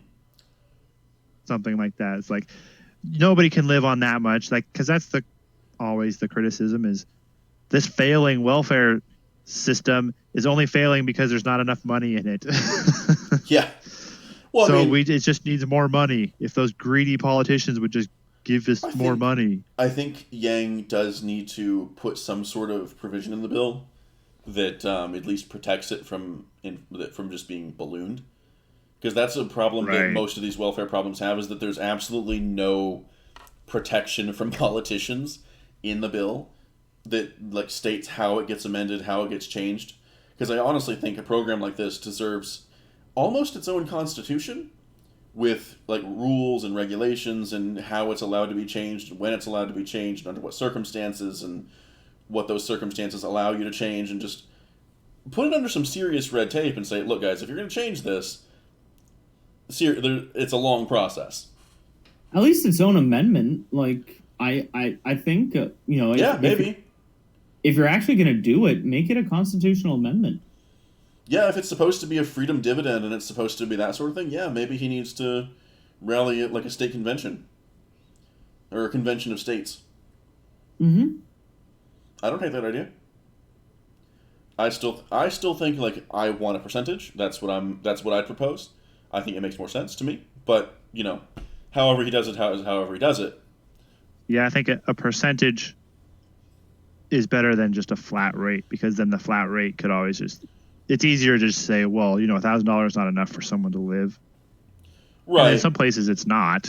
Like if you're living in New York City, it's definitely not enough money. But Well, I think that's part of the reason why he's like phrasing it as a dividend, because when you say welfare, welfare is supposed to help you. It's supposed to take care of you for a little bit, whereas a dividend is just this is what you've earned, right? As you're an American, you live here. This is part of the money that's flowing around, and here's your slice. That's what this is supposed to be. It's not supposed to be treated as welfare. how about this? Like, this is in Oregon, we have a thing called the kicker Sure. refund. And so the state of Oregon sets a budget, and then if the state brings in more than what the budget is, then everybody in the state who pays taxes gets a refund. Mm-hmm. Basically, Yeah, they Colorado has the give same that money thing. back to you. That's why Colorado had to pay like $3,000 to every resident when they first legalized marijuana. Holy shit, they made a lot of money. Our Oregon politicians now want to take like half of because like our economy, Oregon's doing pretty well, and we made a shitload of money, and because we're under Trump, and now they want to take like half the kicker away. But what would you think about like a national plan like that, where if the federal government sets a budget, and then if they bring in more revenue over that, then everybody gets a slice? That would kind of incentivize people to work harder. I feel like, even though a dividend would technically be yearly, I kind of like the idea of it coming monthly, because it allows, it at least creates for that year an amount that the general public can look at, and they can factor it into their bills, so that's nice. It helps them actually affect their day-to-day life, so it becomes an important central part of how they structure their lives. And it creates an incentive for, okay, if we want more next year, we all need to work hard. Whereas if it's at the end of the year, it just feels like a big lump sum. Well, that's not a bad thing, but it's also, A, it's easy to blow it all, and that's not what we're trying to do. B, I don't know, I don't feel like it doesn't have the same cultural impact. Well, what if you in January suddenly everyone's fucking loaded? Well, yeah. What if instead of just giving it to you all in one lump sum that year, it's spread out over the 12 months of next year? So like, say in 2019, we make, so much over the budget, and that's this much per person, and divide that by 12, and each person gets that much every month. I don't hate the idea, but that would also create some situations where some years it's just zero. Well, yeah, if we spend as a country, I mean, because that would help, I think, also with the debt, because if we spend more money than we're making, sure, people get zero, and they're like, well, what the hell happened? Oh, because we're spending more money than we're making. That's true. Kind of highlight that. But I feel like I don't think you need to go all the way down to zero for that to happen. I feel like it even going down $100, which is why I'm thinking like, okay, so if we chain it to a specific percentage, set like a minimum on it. Well, because you can actually, if you set it to a percentage, it becomes a situation where the budget that would go into obviously non-discretionary, at which point it would just be like, look, this percentage of the budget is just sliced out. It's not relevant, right? And then we start talking about discretionary, and we start talking about all these other things, paying down debts, that sort of thing. But if it's just a slice, and because effectively that would also mean if there's a kicker, that would also mean we're setting a federal maximum to how much you can take in, which if we're trying to pay down our debts, might be a problem, especially since we're like underwater right now. So I mean, how many years would it even be before it ever gets past zero? At which point no one cares until someone actually gets a check in their hand. No one is going to give a shit about the kicker. Like, it's the first time someone actually gets a check in their hand from the kicker, then people will start to care. But I think it would be a minute before it would ever get past zero. Yeah, but I mean, it would also kind of, Yeah, I don't know. I had a point, but I totally just forgot what it was. That's cool. Like, I don't hate the idea. Like, it's certainly Right. It's an not a bad interesting idea. But I feel like chaining it to something tangible that we can all rally around. Like, the kicker is one way of doing it, but I think that it has some weaknesses as far as like actively encouraging hard work. Congress would actually have to pass a budget for that to work. Yeah. So I was thinking maybe if they'd have to pass a budget that means anything. The American people would be like, you better pass that you better not shut that government down again, because you need to pass the budget because we want to get our kicker. Yeah, that's true. But you could say the same thing for UBI. I mean, there's pros and cons. Yeah. There's pros and cons to both. Absolutely. But I think it's interesting now that, like a couple of years ago, the idea of UBI was just like, you mean that stupid idea that's never going to happen? You fucking idiot. And nowadays, like, it's actually being bandied around as a actual thing that could happen. It's interesting how that happened. And it's mostly just Yang, honestly. It was basically just Yang coming out and making some half-decent points. I think a lot of it is Yang, but a lot of it is also people are just kind of frustrated. And we're kind of in a position where, as a country, we're willing to try something different. Maybe even a little bit radical. Yeah. No, I mean, I think you've sold Yang pretty well here. I don't know if that was your intention, but well, I've done a good amount of listening to Yang and his ideas, so I feel like I can at least represent them reasonably well. Yeah, for me, it really is like, Yang. If you want my vote, you got to promise me that on those moral issues, you're not gonna bow down to kind of the Democratic mainstream, cathedral on those issues. Would it be good enough for him to just be like, look, I'm just keeping my nose out of those issues entirely? Let the states decide. Well, I feel like if you went with that, I honestly think. Well, I mean, honestly, I prefer the whole like city level legislation personally, but that's just my personal preference. Yeah, me too. But anyway, like I honestly think, I think if Yang came out and was like, look, my whole thing is I've got a specific goal that I want to accomplish. That is why I'm asking you to vote me in. I've got a specific thing I want to do, and there's everything else. I'm going to have it like down to advisors and people that'll take care of it. As far as like moral and social issues, I'm just going to keep my nose the fuck out of it. Is what I would do if I was him. I'm not trying to worry about that. That's something that we can worry about later. This is something that we need to worry about right now. In the form of like automation, trucking, retail jobs, all that stuff. Because that seems to be where his focus is. And I hope he comes out and says that clearly. Because I think most people, if they hear that at the very least he's not going to touch the social flashpoints, I think most people could be like, all right, look, I disagree with you on these things, but if you're not going to touch it, it kind of doesn't matter, so let's deal with the problem. Yeah, I might. That might work. Because that's probably the best you're going to get from Yang. Because I mean, he's a lefty. There's a reason he's running as a Democrat. Right. So yeah.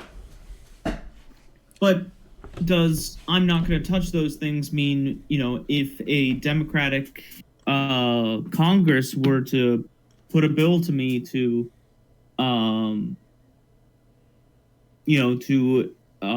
broaden abortion rights, I'm just going to sign it, like because it came to me from Congress, or is it going to be kind of a, like, if you will, presidential freeze, which is I'm just going to veto any and all abortion legislation? I have no idea. Honestly, this is the kind of thing that I hope Yang at some point clarifies, because I do think he needs to sort of, like, if he's going to make the case of because right now he's basically making the technocrats case. He's making the case of, I've got a specific goal, I've got a mission, that's what I want to accomplish, that is the only reason I'm here. That's the case he's basically making. That there's a specific problem that only he can solve, effectively. Yeah. That's his case. I feel like if he really wants to unify Republicans and Democrats to both vote for a Democrat, he's going to have to very clearly lay out that he is a technocrat. That's all he is.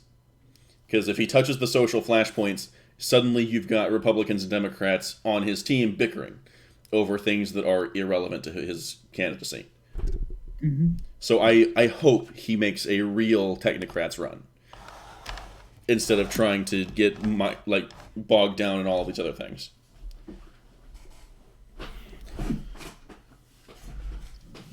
Not that they're not important, but if he's going to be a technocrat, he needs to be a technocrat, in my opinion. No, I agree. It almost makes me wish I would like to vote for these things from his platform, but not necessarily have him be president. Yeah. You just want to vote for the ideas specifically. Fucking go to the fucking like the buffet menu. I'll take a little bit of UBI. I'll take a little bit of helping the truckers. I don't know about this social issues over here. There's cilantro on that. But, can we get a McDonald's or whatever it is of politicians? Just have it your way or whatever. It's fucking Burger we King. Actually have Can I get the Yas meal from Burger King for politicians? Sorry to leave you guys hanging, but I've got the state's Republican convention for my state. Ooh, fancy. So I do need. What was that? I said I really need to look into volunteering at my local.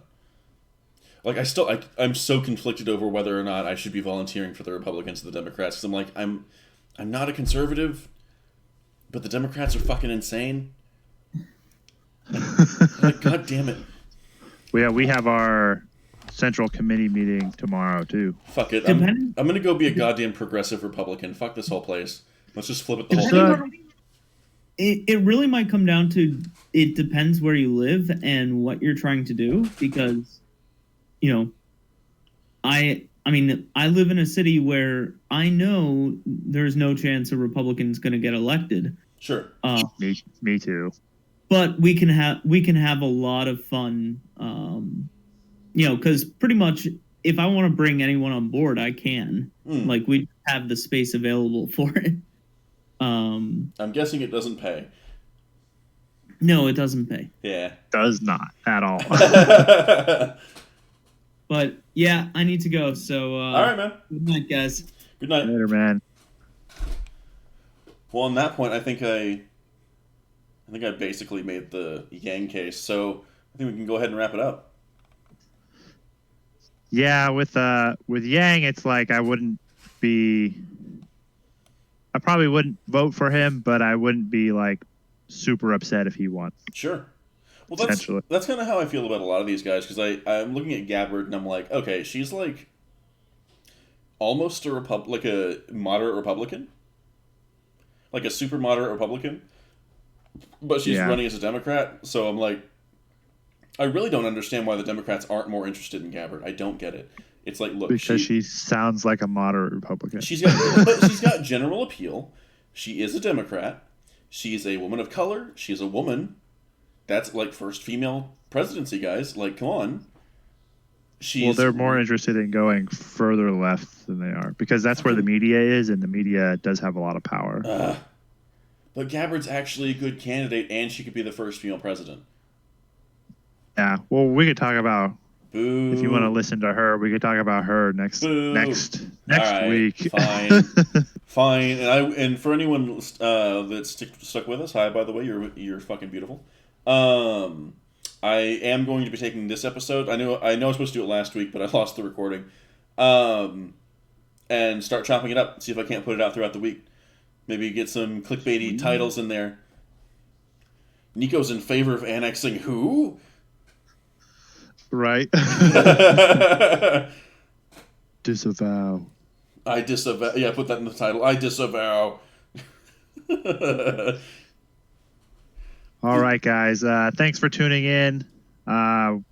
We love doing this for you guys, so we appreciate the support and the likes and the shares and everything. Absolutely. Hopefully you find it entertaining. Get some of your friends to subscribe to us, not just to PewDiePie.